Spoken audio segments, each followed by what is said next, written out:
బ్లౌజ్‌కి front open పెట్టినప్పుడు ఈ విషయం అయితే అస్సలు మర్చిపోకండి. నార్మల్‌గా ఫ్రంట్ ఓపెన్ పెట్టినప్పుడు ఫ్రంట్ నెక్‌ని నార్మల్‌గా కట్ చేసేసుకుంటారు. అప్పుడు మనకి హుక్స్ పట్టికి, కాజా పట్టికి హాఫ్ ఇంచ్ మనకి క్లాత్ అనేది లోపలికి ఫోల్డ్ అయిపోతుంది కదా! సో, అలాంటప్పుడు మనకి నెక్ విడ్త్ అనేది తగ్గిపోతుందనమాట. దాంతో మనకి నెక్ అనేది చిన్నగా అయిపోతుంది. సో, మీరు లైనింగ్ కట్ చేసుకునేటప్పుడే ముందుగానే ఇలాగా హాఫ్ ఇంచ్ అనేది మీరు హుక్స్ పట్టికి, కాజా పట్టికి తీసేసుకోవాలనమాట. ఆ తర్వాత మీరు బ్లౌజ్ మొత్తాన్ని కొలుచుకొని నెక్ విడ్త్‌ని కూడా మీరు ఆ పావించి వదిలేసి ఆ హాఫ్ ఇంచ్ వదిలేసి నెక్ విడ్త్ అనేది కట్ చేసుకోవాలన్నమాట. సో, ఇలా మనం హుక్స్ పట్టికి, కాజా పట్టికి ముందుగానే క్లాత్ అనేది తీసేసుకుంటాం కాబట్టి, మనకి నెక్ ఫినిష్ అయిన తర్వాత ఫ్రంట్ మనకి ఎంతైతే మనం విడ్త్ పెట్టుకుంటామో ఎగ్జాక్ట్‌గా అంతే వస్తుంది. మనం ఎక్స్ట్రా తీసిందంతా మనకి హుక్స్ పట్టికి, కాజా పట్టికి ఖర్చులోకి వెళ్ళిపోతుందనమాట. సో, నో వర్రీస్ అనమాట.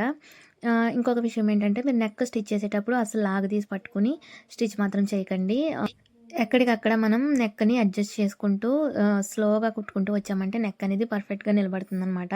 అండ్ మనకి ఇంకొక విషయం ఏంటంటే, ఇలా మనం హుక్స్ పట్టీకి, కాజా పట్టీకి ముందుగానే క్లాత్ తీసుకోవడం వల్ల చెస్ట్ పాయింట్ కూడా మనకి ఎగ్జాక్ట్‌గా సేమ్ వస్తుందనమాట. చూసారా మా నెక్ అయితే ఎంత నీట్‌గా వచ్చిందో. ఈ టిప్ మీకు నచ్చితే ఖచ్చితంగా లైక్ చేసి ఫాలో చేసేయండి.